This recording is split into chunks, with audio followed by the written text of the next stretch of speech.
요즘 독감이 창궐합니다. 여러분 건강 챙기시기 바랍니다.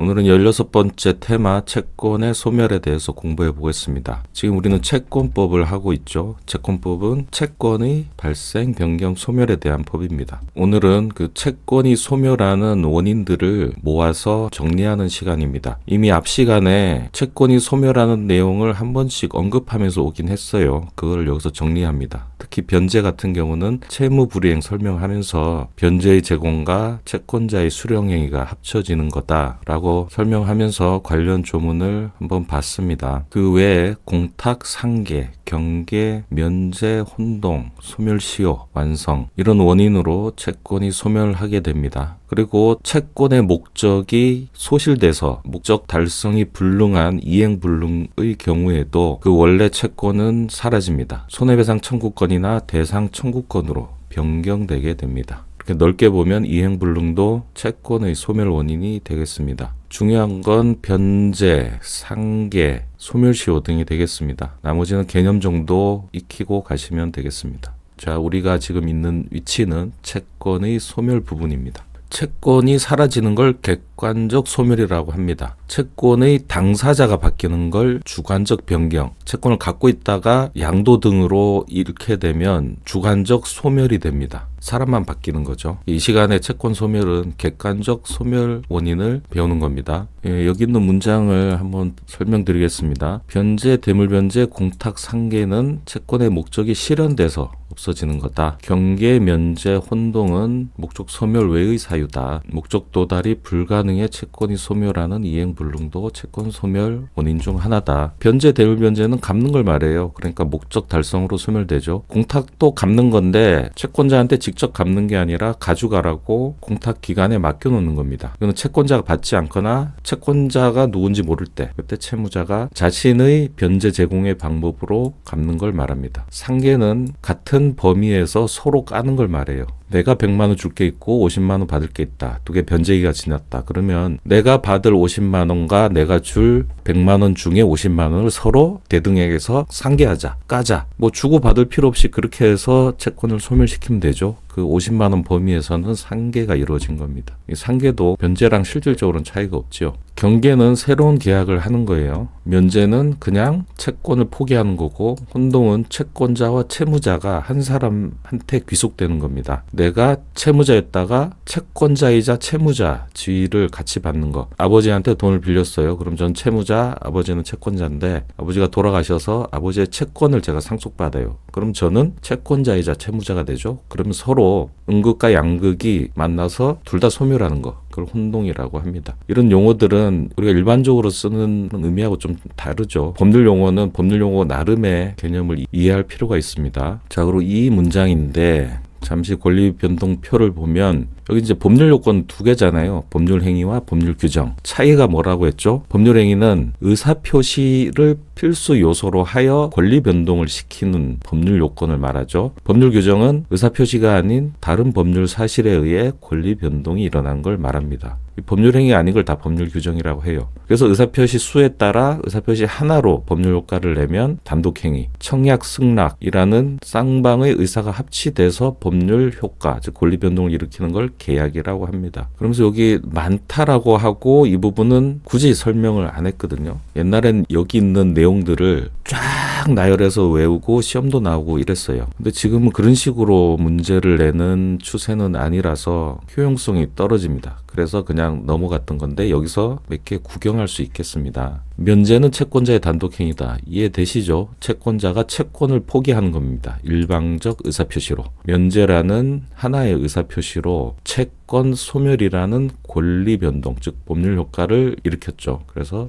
단독행위가 됩니다. 그리고 거기서 의사표시는 채권을 소멸시키겠다는 효과 의사를 갖고 있기 때문에 의사표시가 지향하는 바와 발생한 법률 효과가 일치합니다. 따라서 면제는 법률 행위가 됩니다. 상계는 채무자의 단독행위다. 이런 문장이 이제 이해가 되실까요? 채무자가 자신의 의사표시로 채권 소멸이라는 법률 효과를 낸다. 그 의미죠. 이 문장이. 대물변제와 경계는 계약이다. 원래 채무 내용과 다른 물건으로 갚을게 요청을 하고 채권자가 오케이 해야 됩니다. 그래서 계약이고 경계도 새로운 계약으로 뜯어 고치는 걸 경계라고 하거든요. 그럼 서로 합의를 해야 됩니다. 따라서 이거는 계약이 되겠습니다. 면제, 상계는 단독행위, 경계, 대물변제는 계약. 채권을 소멸시키는 원인으로 단독행위와 계약이 있구나. 근데 요 용어가 좀 어려워요. 변제는 준법률행위, 혼동은 사건이다. 일단 혼동은 채권자, 채무자가 한 명에게 섞이는 걸 말합니다. 이거는 사건은 뭐냐면 법률 규정에 의한 법률 효과라는 겁니다. 여기 위치가 여기예요. 그 혼동의 법률 사실은 사건이라는 거예요. 그 다음 변제는 준법률행위다. 이 준법률행위가 뭐냐? 일단 뭐 준이 붙으면 오리지널이 아닌 거예요. 법률행위와 비슷해 보이지만 법률행위가 아닌 걸 말해요. 법률행위가 아니면 법률 규정이죠. 준법률행위는 법률 규정입니다. 그래서 변제는 채권을 소멸시키는 법률 규정이라는 법률 요건입니다. 변제의 위치는 여기입니다. 그런데 그 변제의 법률 사실은 준법률 행위라는 거예요. 혼동의 법률 사실은 사건, 변제의 법률 사실은 준법률 행위입니다. 준법률 행위는 뭐냐면 의사표시가 있긴 있어요. 그럼 의사표시가 있으면 이 법률 행위가 돼야 되지 않느냐. 여기에 의사표시가 가진 목적대로 법률 효과가 나야 돼요. 면제는 채권 소멸이라는 목적을 갖고 하는 의사표시이기 때문에 목적대로 법률 효과가 난 거죠. 그래서 그 의사표시는 법률 행위가 되는 거예요. 이 법률 요건은 방아쇠 같은 거잖아요. 법률 효과를 내는 거. 그리고 법률 사실은 그 법률 요건을 이루는 구성 요소고, 그중 의사표시가 법률 행위가 되려면 이 법률 행위가 일으킨 권리 변동이 원래 의사표시가 목적했던 거여야 된다. 즉 의사표시가 있지만 그 의사표시가 목적한 법률 효과가 난 게 아니라 그냥 의사표시가 들어있을 뿐 법률 효과는 다른 원인으로 난 거. 이걸 준법률행위라고 합니다. 자, 변제가 준법률행위라는 건 뭐냐면 돈을 갚겠다는 의사, 그 다음에 갚는 행위. 그럼 의사표시의 형태를 띠고 있죠. 의사표시. 그 변제 행위는 채권을 없애겠다는 목적으로 하는 게 아닌 거예요. 그 의사표시는 내 채무를 이행하자는 의사로 하는 거예요. 채권이 없어지거나 말거나 내 의무를 벗자. 요런 의사예요. 그런 의사를 했더니 채권자의 수령행위라든지 다른 요인이 갖춰져서 채권 소멸이라는 효과가 온 겁니다. 따라서 그때 의사표시는 효과의사가 아닌 거예요. 즉 법률행위에서 말하는 효과의사가 아닌 그냥 법률 규정으로 법률 효과가 날 때 거기에 재료로 들어갔던 것뿐입니다. 그래서 채무불이행 설명할 때 변제를 어떻게 설명했냐면 채무자의 이행 제공, 변제 행위와 채권자의 수령 행위가 합쳐져야 변제라는 현상이 발생한다고 했어요. 제가 현상이라고 표현한 건 그 변제라는 것은 법률 규정에 의한 채권 변동, 채권 소멸이 되기 때문에 그렇습니다. 그 변제라는 효과가 나지 않더라도 채무자는 자신의 변제 행위, 이행 제공을 함으로써 책임이 줄어들거나 면제되는 것입니다. 이 문장에 담긴 의미가 그렇습니다. 자, 하나씩 보겠습니다. 변제, 채권의 자연사다 이렇게 표현해 놨습니다. 채권이 목적을 달성하고 자연스럽게 소멸하는 것, 가장 아름답게 퇴장하는 채권 소멸 원인입니다. 460조, 변제라는 현상은 채무자의 변제 제공 행위와 채권자의 수령 행위가 결합해 발생한 결과를 말한다. 따라서 변제가 되지 않더라도 변제 제공 자체로 법률 효과가 별도로 존재한다. 채무자의 책임이 감경 또는 면제되죠. 보셨던 건데 한 번 더 보겠습니다. 변제는 채무 내용에 쫓은 현실 제공으로 해야 된다. 채무 내용에 따라서 하라는 거고, 그러나 채권자가 미리 변제받기를 거절하거나 수령 거절, 채무 이행에 채권자의 행위를 요하는 경우에는 어떻게 하면 변제 제공이 된다 했죠? 변제 준비 완료를 통지, 그다음에 수령을 채고, 이걸로 채무자는 자기의 변제 제공 행위를 완료하는 겁니다. 금전 같은 경우는 돈을 찾거나 뭐 수표를 발행하거나 아무튼 지금 변제할 상태가 된다는 걸 통지를 합니다. 뭐 사진을 찍어 보낸다든지, 그다음에 나 준비됐으니 당신 받으시오, 수령 채고, 이런 건 내용 증명으로 해야겠죠. 나중에 증거가 되기 위해서는. 이렇게 하면 채무자는 자기 할 일을 다 한 겁니다. 그래서 변제 제공은 채무 불이행 책임을 면하게 하는 효과가 있습니다. 쌍무 계약에서는 상대방을 이행지체에 빠뜨리게 할 수 있습니다. 근데 변제 제공 행위는 계속 지속돼야 돼요. 어느 순간 변제 제공 행위를 멈춰버리면 이런 효과를 누리지 못합니다. 예를 들어서 부동산 매도인이 변제 제공하기 위해서는 등기 이전 서류를 다 갖춰서 등기 대행하는 사무실에 갖다 놓고 상대방한테 최고를 하면 됩니다. 나 등기 서류 다 갖다 놨으니까 그렇게 해놓고 이제 매매 대금을 청구하면 상대방은 채무 불이행에 빠질 수 있습니다. 그런데 그렇게 맡겨놓은 서류를 가져오면 다시 원래대로 돌아가요. 다시 동시이행 상태가 되거나 상대방은 이행지체 책임을 면하게 되는 겁니다. 그래서 변제 제공은 계속되어야 된다. 채무자가 책임을 벗는 그 행위는 계속되는 상태에서만 인정이 됩니다. 계약법에서 동시행 항변권 할 때 또 나올 거예요. 굉장히 중요한 개념입니다. 특정물은 이행기의 현상대로 인도해야 된다. 특정물 도구마라는 개념이 여기서 나오는데 1년을 이 주제 하나로 공부를 해도 될 만큼 굉장히 깊이 있는 내용입니다. 이 특정물에 어떤 문제가 있는 상태가 이대로 이행하는 게 이게 채무 이행한 거냐 채무 불이행이냐 부터 해서 복잡한 논의가 있어요. 여러분 아실 필요 없고 그냥 객관식에 요거 요대로 한 번씩 등장할 수는 있습니다. 밑에도 그렇고 법조문을 그냥 한 번씩 봐두시면 돼요. 깊이 들어갈 내용들은 아닙니다. 대물 변제. 내가 원래 돈으로 채무를 이행해야 되는데 내가 돈은 없고 뭐 집이 있다. 그럼 집을 대신 갚게 해다오. 청약. 채권자가 오케이. 승낙. 그러면 이제 다른 물건으로 변제를 할 수가 있습니다. 채권자의 승낙이 필요해요. 이건 계약이거든요. 대물 변제는 합의를 해야 됩니다. 채권자의 승낙을 얻어 본래 채무 이행에 가름해 다른 급여를 한 때에는 변제와 같은 효력이 있다. 5번 각주 보시면 특수한 요물 유상 계약이다. 요물은 뭐냐면 계약 성립에 물건을 필요로 한다. 다른 물건이 계약의 요소가 되는 거예요. 유상은 이제 공짜가 아니다. 뭐 이런 말이니까 그렇게 어려운 개념은 아니고 특수한 요물 유상 계약이다. 계약을 할 때 다른 걸 가져와서 자 이걸로 갖게 해주세요. 오케이.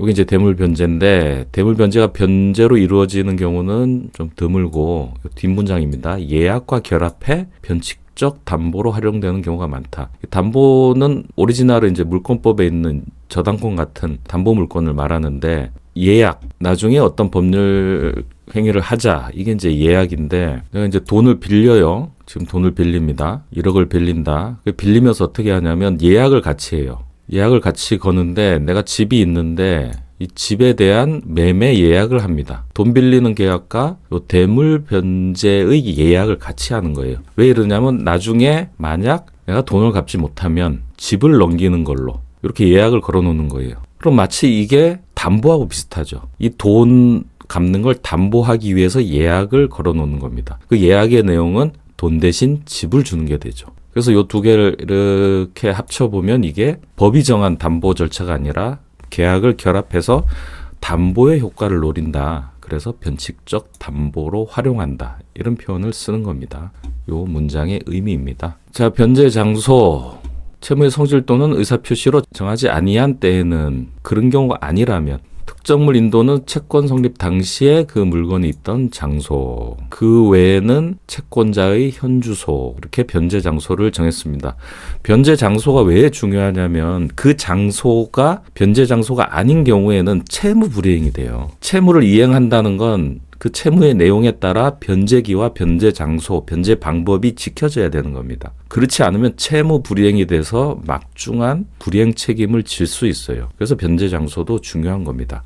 특정물은 채권 성립 당시 있던 장소, 내 물건을 빌려주고 돌려받을 때 그러면 이 빌려줄 당시에 이 물건이 있던 대로 가져와야 된다. 여기 이제 특정물 인도. 나머지는 채권자의 현주소.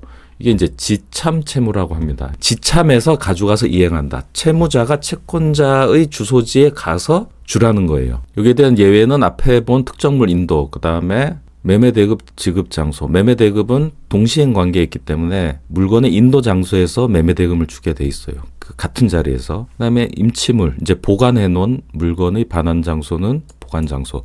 요 정도고 나머진 다 원칙적으로 지참 채무입니다. 지참 채무라는 개념이 왜 중요하냐면 채무자가 채권자 와서 받아가세요 이러면 변제가 아니라는 거예요. 자기가 가야 되거나 자기가 도달을 시켜야 됩니다. 우편으로 변제할 수도 있잖아요. 물건 반환 같은 경우. 그러면 채권자에게 도달하기 전에 발생한 문제는 채무자가 다 책임을 지는 겁니다. 그러니까 책임의 범위 때문에 이 변제 장소가 중요한 거예요. 채권자한테 변제되기 전에 발생한 비용이라든지 그때 물건이 뭐 소실되거나 어떤 손상이 되는 이 모든 책임은 채무자가 지는 겁니다. 왜냐? 변제는 채권자 주소지에서 현실 인도를 해야 되기 때문에 그렇습니다. 그 채무자가 우편을 보내고 난 보냈으니까 다 했어. 이게 안 됩니다. 지참채무는 채권자한테 딱 채권자의 영역에 들어와야 돼요. 그러면 뭐 송금 같은 경우 은행으로 돈을 송금했다. 그러면 채무자는 송금했고 근데 채권자는 안 받았어. 뭐 엉뚱한 데 송금이 됐을 수 있잖아요. 그러면 이게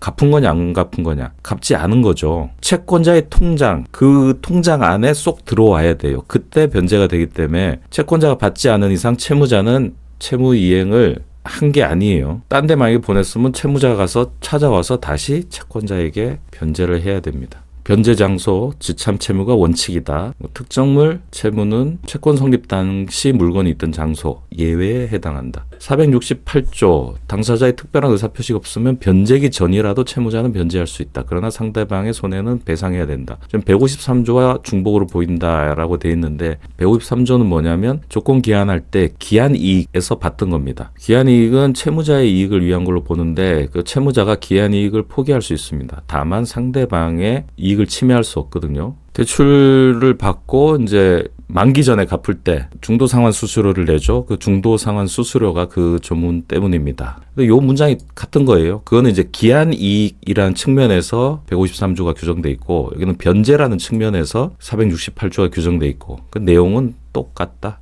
제3자 변제 요것도 채무 인수할 때 비슷한 거 나왔었죠. 의사에 반해 채무를 인수하지 못한다. 무슨 말이냐면 요 악용할 수가 있습니다. 이해관계 없는 제3자의 채무 인수나 변제는 금지하고 그러니까 남의 빚을 갚아줄 수 있느냐 요 얘기입니다. 이해관계 없는 제3자는 채무자의 의사에 반하여 변제하지 못한다. 왜 그렇다 했죠? 대신 갚아주면 이 채무자에 대해서 구상권을 가져요. 그걸 악용할 수가 있다는 거죠. 여기서 이해관계는 법률적 이해관계입니다. 법률적 이해관계 없으면서 대신 갚아줬다. 채무자가 어떤 변제 능력이 없는 상태에서 이 3자, 대신 갚아준 3자한테 괴롭힘을 당할 수가 있죠. 여기 제3자의 채무 변제는 일종의 사무관리다. 남의 일을 해주는 거라는 거예요. 남의 일을 해야지 자기 일을 하면 안 됩니다. 그래서 대물변제나 공탁은 할 수 있습니다. B가 A한테 갚아야 될 돈이 있는데 C가 나타나서 대신 갚거나 대물변제하거나 공탁을 하거나 이거는 일반적인 변제 방법이에요. B의 채무를 변제하는 거. 그런데 자기가 A한테 갖고 있던 채권이 있는데 이걸 갖고 서로 까자. 상계를 하는 거. 그럼 이건 자기 변제죠. 자기의 채권을 동원시키는 거죠. 이거는 제3자 변제의 본질에서 벗어났다. 그래서 상계는 허용되지 않는다. 이렇게 상계하더라도 이거는 이제 비채 변제, 채무 없이 변제한 게 되는 겁니다. B의 채무를 변제한 효과는 없고 자기가 갚을 의무 없는데 자기 채권만 소실되는 효과가 있다는 거예요. 자, 채권의 준점유자. 준이 나오면 가짜라고 했죠. 그러니까 점유자가 아니지만 점유자의 모습을 갖고 있는 사람을 준점유자라고 합니다. 마치 자기가 채권자인 것처럼 외관을 갖고 있어요. 나한테 갚아. 이렇게. 이게 변제가 되느냐. 누가 봐도 저 사람이 채권자인 줄 알고 거기다 갚았어. 월세를 내는데 임대차 계약하는 날 나온 사람 계좌로 넣었어. 자기가 대신 계약하러 나왔다고. 자기한테 보내면 된다고. 이런 사람을 채권의 준점유자라고 해요. 이게 변제 효력이 있느냐. 요 법리를 떠나서 일단 변제는 무조건 채권자에게만 하셔야 돼요. 계약의 경우에는 계약 당사자입니다. 그 어떤 경우든 대리인이나 뭐 중개인이나 그 어떤 경우든 계약상 당사자가 아닌 사람에게는 송금하지 마세요. 절대로. 그것만 안 하셔도 수많은 소송을 줄일 수가 있어요. 일단 그 부분 말씀드리고 자, 그래서 이 470조가 쓰이지 않도록 조심하시기 바랍니다. 채권의 준점유자에 대한 변제는 변제자가 선의이며 과실 없는 때에 한해 효력이 있다. 이건 실무상 증명하기 어려워요. 낭패를 보기 쉽다는 겁니다. 지금 우리는 공부하니까 원칙만 알아둘게요. 변제자가 선의이면서 과실도 없어야 돼요. 굉장히 엄격하죠. 그때만 효력이 있습니다. 각주 한번 볼게요. 채권자의 대리인이라 하면서 채권을 행사하는 때에도 준점유자에 해당한다. 나 저 사람 대리인이니까 나한테 돈 보내면 내가 전달해 줄게. 안 됩니다. 선의, 적극적으로 수령 권한이 있다고 믿은 거. 여기서 선의, 단순히 모르는 정도보단 약간 강하게 보는 게 판례입니다. 그래서 효력이 있다는 건 그냥 변제라는 현상이 일어나 버린 겁니다. 변제됐으니까 어떻게 해요? 원래 채권자는 이 준점유자한테 쫓아가서 자기가 받아야 돼요. 선의이며 무과실일 때는 그냥 변제 효력이 있기 때문에. 근데 실무상은 어렵습니다. 정확한 채권자를 확인해서 그 사람 아니면 절대 동거래하지 마세요. 471조 영수증을 소지한 자에 대한 변제는 그 소지자가 변제를 받을 권한이 없는 경우에도 효력이 있다. 옛날에는 식당도 그렇고 뭐 거래할 때 그 고유의 영수증이 있어요. 뭐 사업자 등록 나오고 상호 대표자 나오고 뭐 이런 영수증. 이걸 갖고 있는 사람 진정한 영수증을 말해요. 진짜 영수증. 그 진정한 영수증을 가지고 돈 주면 그 영수증을 발급해 줬다. 이때는 이 사람이 채권자가 아니더라도 수령 권한이 없다 해도 그거는 유효합니다. 영수증이라는 거에 대해서 굉장히 높은 공신력을 주는 거죠. 다만 채무자가 악의 또는 과실이 있으면 그것까지 보호해 주진 않습니다. 그래서 영수증은 진정한 영수증을 말합니다. 가짜 영수증 가지고 다니는 사람은 이 471조가 적용되는 게 아니라 이 470조가 적용돼요.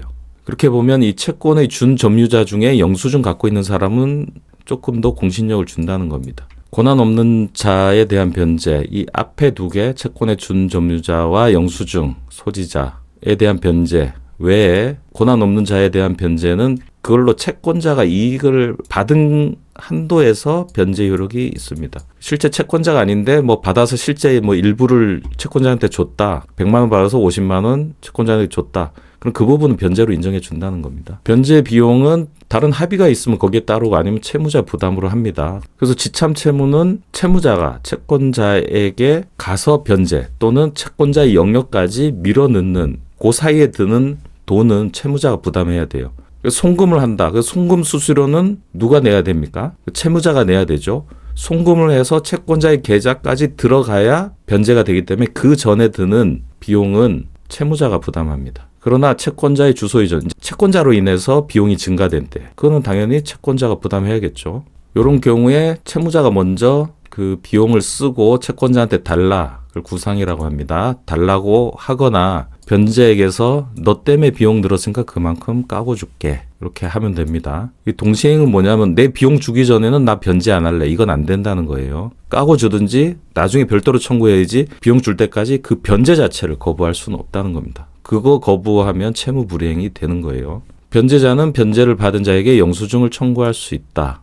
요건 동시행 관계입니다. 유명한 동시행 관계예요. 변제와 영수증 청구권. 그 말은 뭐냐면 영수증을 주지 않으면 변제도 안 해. 이렇게 할 수 있다는 거예요. 식당에서 밥 먹고 돈을 낼 때 영수증 주세요 했더니 영수증 거부해. 그럼 나는 밥값 안 줄래요. 이게 가능하다는 겁니다. 동시행 관계. 요게 비교되는 게 채권 증서 반환 청구권 있습니다. 영수증 말고 예를 들어 돈을 빌릴 때 차용증을 쓰잖아요. 이 차용증 같은 게 채권 증서예요. 돈을 갚으면서 그 차용증 썼던 거 줘. 그거 안 주면 돈 안 갚을래. 이건 안 돼요. 변제와 채권 증서 반환 청구권 동시행 관계가 아닙니다. 영수증과 달리 동시행 관계가 아니라는 게 판례예요.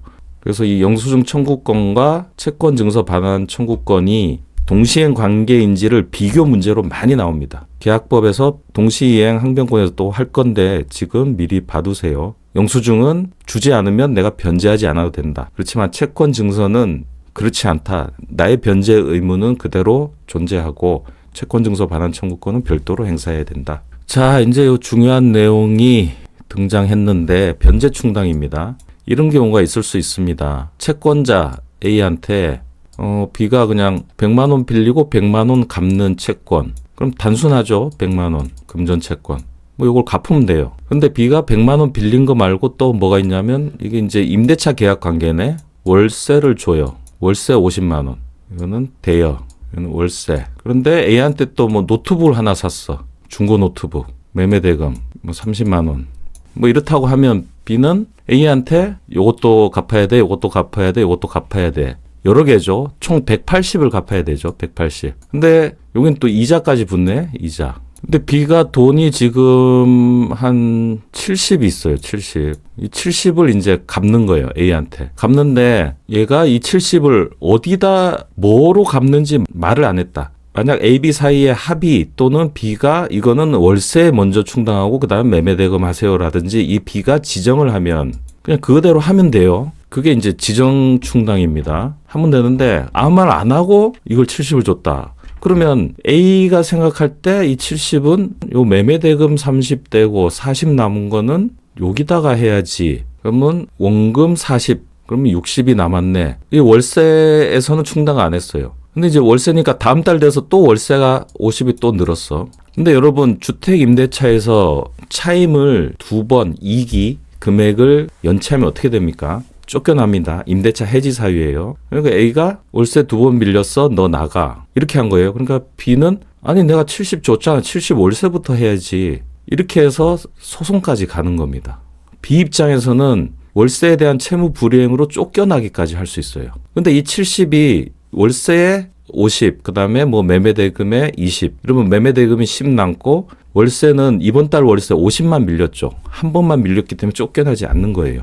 그래서 여러 개의 채무에 다 만족시키지 못하는 변제를 합의나 명시적인 지정 없이 했을 때 뭐부터 변제한 걸로 보느냐. 그게 이 법정 변제 충당이 됩니다. 일단 두 개 개념은 이해하시겠죠? 이 상황에 따라 굉장히 중요한 이해관계를 가질 수가 있어요. 자, 그 다음 뭐가 있냐면 이 대여금에 이자가 있고 또 여기에 어떤 비용 같은 게 발생한다. 요 매매에도 어떤 비용이 발생했다. 그래서 이 채무를 이제 편의상 1번 채무, 2번 채무, 3번 채무라고 합시다. 그러면 1번 채무도 원금, 이자, 비용이 있을 거고 2번도 그렇고 이럴 수 있죠. 그러니까 채무의 구성은 원금, 이자 또는 변제에 필요한 비용 이런 게 다 발생할 수 있어요. 1번에도 이렇게 2번에도 3번에도 이렇게 세 가지가 다 있을 수가 있습니다. 그러면 이 70을 만약에 지정을 했다 해봅시다. 1번에다가 지정을 해서 갚는다. 그럼 70만 원을 갚을 때 뭐 이자 10, 비용 10이라고 해봅시다. 원금을 먼저 갚을지 아니면 이자나 비용을 갚고 나머지를 원금을 변제할 건지 이 순서에 따라 또 구성이 다르죠. 그럼 원금, 이자, 비용 순서는 또 어떻게 되느냐. 요게 479조입니다.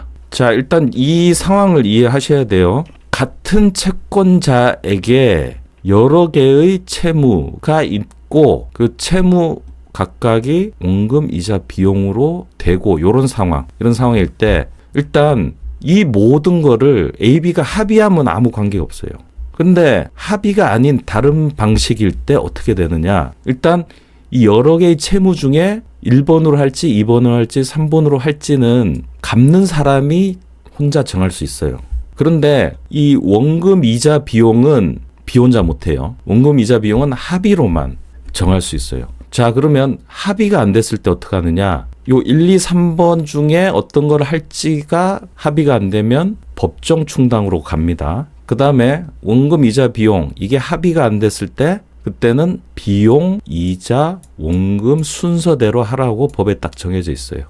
정신줄 잡고 계십니까? 법 조문부터 보면 혼란을 겪으실까봐 이렇게 먼저 예를 들어 드리는 거예요. 자, 여러 개의 채무 중에 어떤 걸 할지는 합의 또는 비의 지정입니다. 원금, 이자, 비용은 합의가 안 되면 비용, 이자, 원금 순이에요. 이때는 어느 한 사람이 지정할 수 없어요.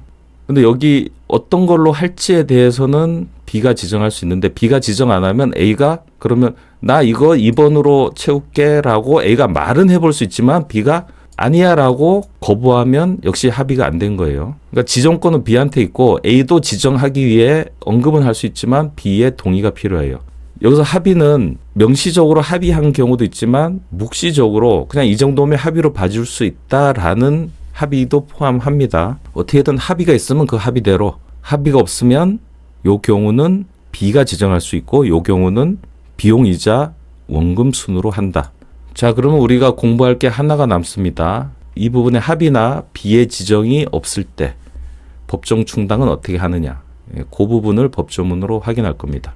지정 변제 충당. 채무자가 동일한 채권자에 대하여 같은 종류를 목적으로 한 여러 개의 채무를 부담하는 경우 변제 제공이 채무 전부를 소멸하지 못하는 때에는 변제자는 그 당시 채무를 지정하여 변제에 충당할 수 있다. 예, 1, 2, 3번 중에 뭘로 할지는 변제자가 정할 수 있어요. 변제자 지정을 하지 않으면 변제받는 자가 충당할 수 있어요. 그런데 변제자가 즉시 이의를 하면은 원점으로 돌아가요. 그럼 합의도 안 된 거고 채무자가 지정한 게 아니기 때문에 그때는 1위로 갑니다. 1위로. 1, 2, 3번 중에 어떤 거 할지 합의도 안 되고 B가 지정 안 했을 때 또는 A가 지정했는데 B가 반대했을 때 이때는 지정 방법이 없는 거죠. 예, 이때는 477조로 갑니다. 예, 법에 의해서 이제 순서를 정해요. 자, 기준을 봅시다. 이행기 도래한 것과 도래하지 아니한 게 있으면 도래한 채무 변제 충당한다. 되게 뭐 어려운 내용은 아닙니다. 이 세 개 중에 변제기 지난 거 먼저 충당한다는 거예요. 얘가 변제기면 얘부터, 얘가 변제기면 얘부터. 그런데 채무 전부의 이행기가 다 왔거나 다 오지 않았을 때 그때는 변제 이익이 많은 채무에 충당합니다. 얘들이 전부 지금 다 갚아야 되거나 아니면 지금 전부 다 아직 안 갚아도 될 때 그때는 변제 이익이 많은 것부터 한다. 일단 변제 이익이 많고 적고는 따로 떼놓겠습니다. 원칙만 일단 알아두세요. 첫째, 변제기가 먼저 도래한 게 있으면 그거부터. 그 다음에 도래한 것끼리 또는 도래하지 않은 것끼리는 변제 이익이 많은 채무. 이건 따로 이제 볼게요. 변제 이익이 같다. 그때는 변제기 빠른 거, 앞선 거, 거기다 충당합니다. 일단 전체적으로는 변제기의 싸움이죠. 변제기 도래한 게 있으면 그거. 도래한 것끼리 변제기가 오지 않은 것끼리 사이에는 변제 이익이 높은 거. 근데 변제 이익이 같으면 변제기가 빠른 거. 요 세 가지를 기억하세요. 이게 다 아니면 그냥 채무액 비례합니다. 100만 원, 50만 원, 30만 원. 그럼 70만 원을 100대, 50대, 80으로 나눠서 갚는 겁니다. 이건 좀 기본형, 제일 마지막. 자, 그럼 이제 변제이익이 많다는 게 무슨 말이냐. 이거를 충당했을 때 채무자 입장에서 가장 급한 거 또는 채무가 막 늘어나는 속도가 빨라서 먼저 그걸 멈춰야 되는 거. 뭐 이런 걸 복합적으로 보는 거예요. 이자가 막 붙는 채무가 있고 이자가 붙지 않는 채무가 있다. 그럼 이자 붙는 채무가 변제 이익이 크겠죠. 그걸 갚지 않으면 이자가 늘어나니까. 이런 식의 마인드입니다. 변제 이익이 높고 낮고는 판례로 좀 나온 것들이 있어요. 그걸 한번 볼게요. 보증인이 있는 채무와 없는 채무는 변제 이익이 동일하다. 내가 A라는 사람한테 갚을 돈이 두 개예요. 변제기가 다 왔어요. 왔을 때 이 채무는 누가 보증을 해줬는데 이 채무는 누가 보증을 안 해줬어요. 보증인이 있고 없고는 주채무자 입장에서는 변제 이익의 차이가 없습니다. 여기 보증인이 있으니까 내가 안 갚으면 제가 갚을 거니까 나는 보증인 없는 채무를 먼저 갚을래. 그렇게 보지 않고 나와 채권자의 관계에서는 보증인이 있고 없고를 변제 이익의 차이로 보지 않습니다. 동일하다. 근데 이거는 있어요.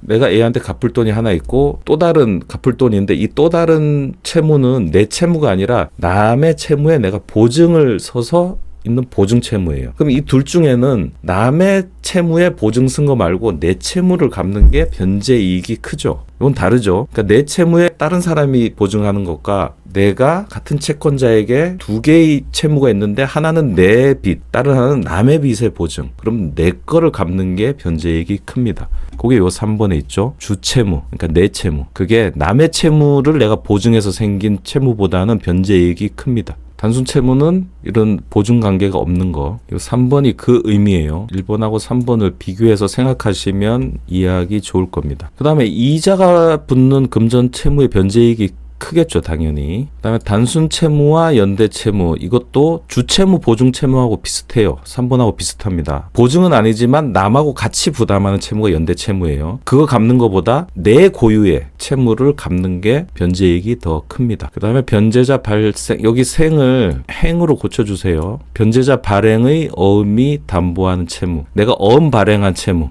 그냥 채무. 이럴 때는 어음 발행한 채무가 변제이익이 크다. 변제기 유예가 있는 경우는 변제기가 도래하지 않은 거죠. 당연한 얘기고. 자, 요 두 조문 정리하면 채무자가 같은 채권자한테 여러 개의 채무가 있을 때 그때는 합의 또는 채무자의 지정으로 어느 하나의 채무에 충당하면 됩니다. 다 변제 못할 때 우선권은 변제자한테 주는 겁니다. 변제자가 지정하지 않으면 채권자가 임의로 할 수는 있는데 채무자가 반대하면 다시 원점으로 돌아갑니다.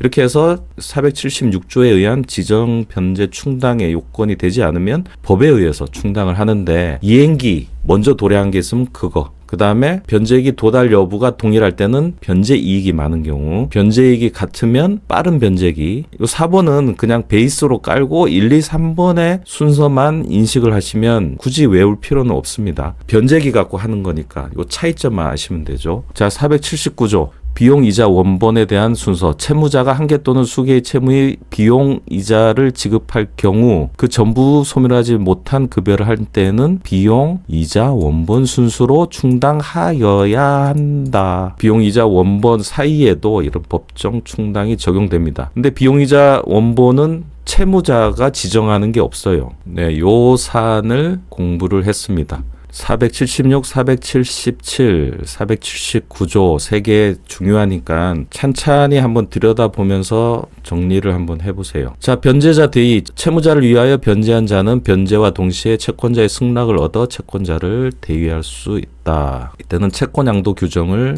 준용한다. 변제할 정당한 이익이 있는 자는 변제로 채권자의 승낙 없이 당연히 채권자를 대위합니다. 변제할 정당한 이익이 있는 자인지 여부는 여기 각주에 있으니까 한번 읽어보세요. 자, 482조는 그냥 넘어가겠습니다. 물권법을 해서 같이 봐야 되는데 여기서 이것만 설명을 한다는 건 반쪽짜리 설명밖에 될 수가 없어서 조금 무리한 시도가 아닌가 싶습니다. 482조 넘어가겠습니다. 일부 대의. 채권의 일부에 대하여 대의 변제가 있는 때에는 대의자는 그 변제한 가액에 비례하여 채권자와 함께 그 권리를 행사한다. 이 변제자 대의는 일부 대의가 가능합니다. 이거 비교해서 한번 앞에서 설명드렸었는데 기억나시나요? 손해배상자의 대의 할 때 비교해서 말씀을 드린 적이 있습니다. 교재 165쪽에 보면 손해배상자의 대위라는 내용이 있고, 손해배상자가 대위하는 것은 전부 배상일 경우만 가능하다. 일부 대위도 가능한 변제자 대위와 차이가 있다. 이렇게 말씀을 드렸었습니다. 그 부분 한번 복습하고 여기와 비교해 보시면 좋겠습니다. 나머지는 읽어보시고, 자, 두 번째 채권 소멸 원인 공탁에 대해서 배워보겠습니다. 공탁은 여러분 많이 들어보셨죠? 법원에 가서 일정한 절차로 돈을 맡겨놓고 찾아가 통지하는 겁니다. 채권자가 누군지 알 수 없거나 채권자가 수령을 하지 않을 때, 그때는 이 공탁을 함으로써 채무자는 자신의 책임을 면하게 되는 겁니다.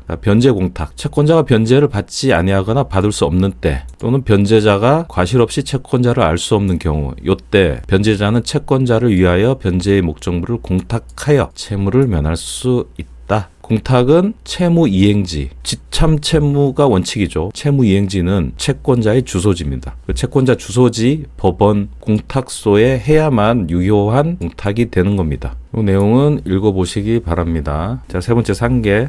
상계 적상이라는 개념이 있습니다. 상계는 서로 대등한 범위에서 채권 채무를 소멸시키는 채무자의 일방적 의사표시죠. B가 A한테 돈 갚을 게 100만 원이 있어. 근데 받을 게 50만 원이 있어. 그러면 B가 100을 갚을 때 그냥 50씩 까자. 그걸 이제 상계라고 하고, 아무 때나 그렇게 깔 수 없어요. 상계를 할 수 있는 적절한 상태를 상계적상이라고 합니다. 그래서 상계는 상계적상이냐 아니냐가 중요해요. 상계적상이 아닌데 아무리 상계 의사표시를 해봐야 상계권 자체가 없어요. 그럼 변제 효과가 없는 거죠. 채권이 대립하고 있어야 됩니다. 서로 주고받는 거. 여기서 이제 개념 자동채권이라고 나오는데, 요 채권의 채무자는 B예요. 그 다음에 요 채권의 채무자는 A고, 근데 자, B가 상계할 때, 상계는 채무자가 해요. 그러면 B는 자기가 갚아야 될 요 100에서 얼마를 상계하고 싶죠. 그 상계하기 위한 자신의 채권, 요거 자신의 채권, 자기가 채권이 있어야 상대방 채권을 깔 수가 있잖아요. 나의 재료가 있어야 되잖아요. 상대방의 채무를 소멸시킬 나의 재료, 그 나의 재료가 자동 채권이에요. 그럼 B가 상계를 한다. 그럼 상계 대상은 이 자신의 채무지만, 그 상계를 하기 위해 자기가 가진 이 채권, 요거 자기가 받을 돈, 그러니까 B의 입장에서는 얘가 자동 채권이 돼요. 자, A가 상계한다. 그럼 A는 이게 자기의 채무죠. 요 채무를 없애기 위해 자기가 가진 재료가 뭐죠? 요거죠. 요 채권. 그러니까 A가 상계를 할 때는 이게 자동 채권이 돼요. 자, 누가 상계하냐 따라 그 상계하려는 자가 가진 재료, 그걸 자동채권이라고 합니다. 누가 상계하냐에 따라서 이 자동채권이 왔다 갔다 하니까 잘 쫓아가야 돼요. 나중에는 누구의 채권이라 안 하고 그냥 자동 채권, 수동 채권 이렇게 말하거든요. 그럼 그게 얘를 말하는지 헷갈리면 안 돼요. 이 용어를 갖고 찾아가야 됩니다. 상계자 자신이 상대에 대해 가지는 채권을 말합니다. 이 자동 채권이 없으면 상계를 못해요. 당연하죠. 자기가 재료가 없는데 어떻게 상대방의 권리하고 깔 수가 있겠어요. 이렇게 자기가 재료가 있어야만 상계를 할 수 있는데 요 예외가 있어요. 연대채무, 보증채무. 이게 무슨 의미냐면 C가 있는데 C는 이 B의 요 100만 원에 대해서 보증을 하고 있어요. 보증. 100에 대해서 이 보증을 하고 있는데 A가 C한테 보증인이니까 너 100만 원 갚아 막 이래요. C가 볼 때 이 B가 지금 50을 상계할 수 있는데 안 해. 그럼 C는 이 B가 가진 50으로 C가 상계를 할 수 있어요. 그러니까 C 자신이 A에 대해서 갖고 있는 재료는 없지만 자기가 보증하는 채무에 대해 반대 채권이 있는 경우 그걸 상계할 수 있습니다. 연대 채무자도 마찬가지예요. 이 둘이 보증 관계, 연대 관계일 때 그럴 수 있는 조문이 여기 있습니다. 보증인과 주채무자 사이, 보증인은 주채무자의 채권에 의한 상계로 채권자에게 대항할 수 있다. 채무자의 반대 채권으로 상계하는 거예요. 그다음에 연대 채무도 상계할 채권이 있는 연대 채무자가 상계하지 아니하는 때에는 그 채무자의 부담 부분에 한하여 다른 채무자가 상계할 수 있다. 마찬가지입니다. 수동 채권은 반대 채권이에요. 내가 가진 재료 말고 내가 없앨 채무. 이렇게 서로 자동 채권과 수동 채권이 대립하고 있어야 됩니다. 두 번째, 동종 목적이어야 됩니다. 그래서 종류 채권에 한정되는 거예요. 이건 특정물 채권이고 이거는 금전 채권이다. 이건 상계할 수가 없죠.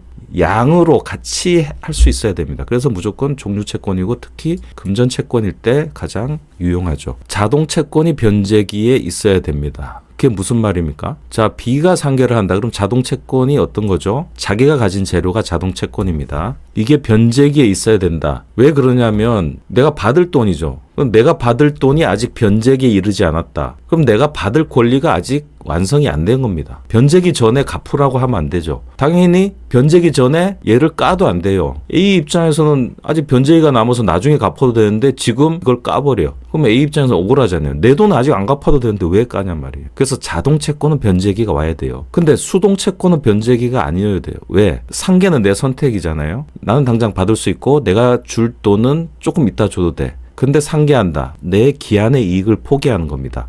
나중에 갚아도 되는데 그냥 지금 갚을래가 되잖아요. 그는 B의 자유입니다. 그래서 자동 채권은 변제기가 있어야 됩니다. 상대방의 권리 보호를 위해서. 수동 채권, 즉 내가 변제할 채권은 변제기가 아니어야 됩니다. 그걸 이렇게 표현하는 거예요. 객관식 지문에 수동 채권, 자동 채권 이런 거 나올 때 얘가 뭘 설명하는지를 이해하시면 됩니다. 수동 채권은 자기 이익 포기이므로 변제기와 상관이 없어요. 그렇지만 자동 채권은 반드시 변제기에 있어야 됩니다. 이런 말이 이해가 되시면 돼요. 시험은 결국 용어, 그 다음에 개념 이해입니다. 성질상 허용되는 채권이어야 합니다. 부작위 채무, 하는 채무 이런 건 상계할 수가 없죠. 자, 요런 표현을 이해하셔야 돼요. 항변권이 붙은 채권을 자동 채권으로 상계할 수 없다. 그러니까 요거와 비슷한 개념이에요. 변제기가 되지 않는 자동 채권을 상계하면 상대방에 피해를 주죠. 상대방은 나중에 갚아도 되는데 지금 갚는 효과가 되잖아요. 항변권도 마찬가지예요. 지금 항변할 수 있는 권리, 항변권이 있는데 그거를 내가 없애버린다.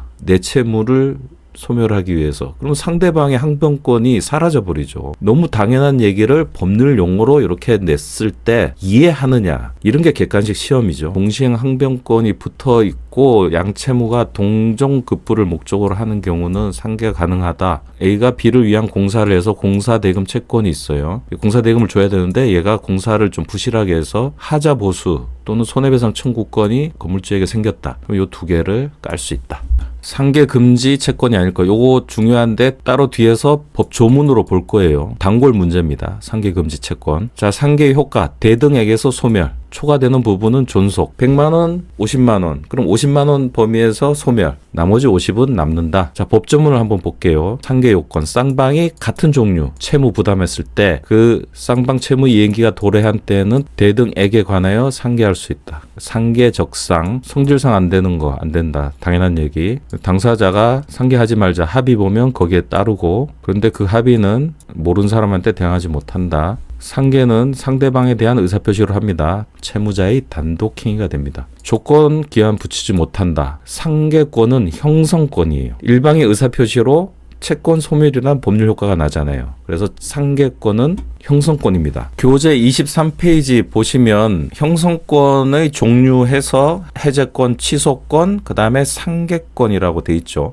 곳곳에 형성권이 막 이렇게 출몰 하죠. 형성권이기 때문에 당연히 조건 기한을 붙이지 못합니다. 교재 22페이지에 있죠. 처음 공부할 때 했던 겁니다. 형성권은 조건 기한을 붙이지 못한다. 테마 2 권리 파트에서 형성권을 지금 가서 읽어보시면 예전보다 좀 달리 보이실 거예요. 수동채권이 시효로 소멸한 경우에도 채무자는 시효 이익을 포기할 수 있으므로 상계가 가능하다. 무슨 말입니까? A, B. 자, 채권이 교체하고 있는데, 자, B가 상계한다고 해봅시다. 그럼 B의 입장에서 수동채권이 뭐예요? B가 받을 권리입니까? B가 줘야 될 의무. 즉 A의 채권입니까? 자동채권은 상계하는 사람이 자기가 가진 재료죠. 그게 자동채권입니다. 요거죠. 자기가 받을 거. 수동채권은 요거죠. B가 상계할 때는 요게 수동채권이죠. 요게 시효로 소멸했다는 것은 무슨 말이에요? B 입장에서 안 줘도 된다는 거죠. 이 권리가 소멸했으니까 B는 채무 이행을 안 해도 된다는 거예요. 그렇지만 B가 자기 받을 거에서 자기가 줄 걸 상계한다. 그러면 자기가 안 줘도 되는 걸 포기한 거잖아요. 수동채권이 시효로 소멸한 경우에도 채무자는 시효 이익을 포기할 수 있으므로 상계가 가능하다. 이게 이 말입니다. 24번 그 의미이고요. 495조는 시효 완성 전에 상계 적상이었으면 얘가 시효 넘어가더라도 상계할 수 있다는 거예요. 이미 시효 지나기 전에 상계 적상이 있었다는 것은 사실상 서로 그 부분은 상계했다는 인식을 하고 있을 가능성이 높죠. 근데 한쪽이 새삼 시효가 지났다 해서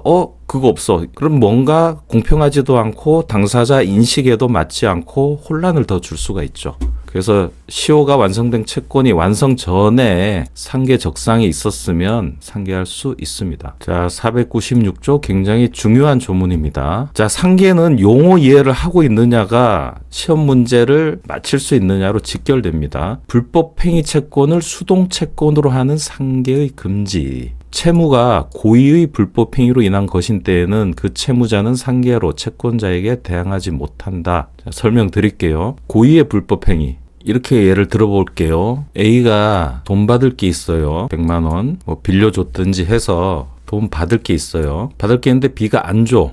화가 나죠. 그리고 줄 능력도 없어. 그 A 입장에서 화나죠. 이 100만 원을 못 받게 됐어. 화가 나서 어떻게 하느냐. 어차피 100만 원 못 받겠네. A가 B한테 가서 때려요. 마구 때려서 100만 원의 손해를 발생시킵니다. 치료비, 위자료 100만 원만큼만 때려요. 그러면 A는 B한테 100만 원을 갚아야 되죠. A 입장에서 요 100만 원 채무는 고의의 불법 행위로 인한 거죠. 그리고 두 개를 까요. 그 A는 자기 100만 원은 못 받았지만 대신 때렸죠. 요걸 허용하면 고의의 범죄 행위가 막 늘어나겠죠. 경제 문제가 형사 범죄화 되겠죠. 그래서 요거 고의의 불법 행위 채무 요거를 수동 채권으로. 이 수동 채권이라는 게 뭐예요? A가 가진 자기의 재료가 아니라 자기의 재료는 이거죠. 자기의 재료, 자동 채권이 아닌 상대방 채권. 수동 채권으로 하는 상계는 금지된다. 이걸 자동 채권으로 해서 객관식에 낼 수 있죠. 불법 행위를 가한 A 입장에서 얘는 수동 채권이죠. 이 수동 채권을 만들어서 상계하는 방법으로 보복을 할 수 있는 상황을 차단하는 겁니다. 그 다음에 압류 금지 채권을 수동 채권으로 하는 상계 금지. 채권이 압류하지 못할 것인 때에는 그 채무자는 상계로 채권자에게 대항하지 못한다. 압류 금지 채권의 대표적인 게 급여 채권입니다. A가 사장이야. 사장이기 때문에 급여를 줘야 돼요. 급여 채권. 이거는 압류 금지 채권입니다. B가 A한테 돈을 빌려서 갚아야 될 돈이 있어요.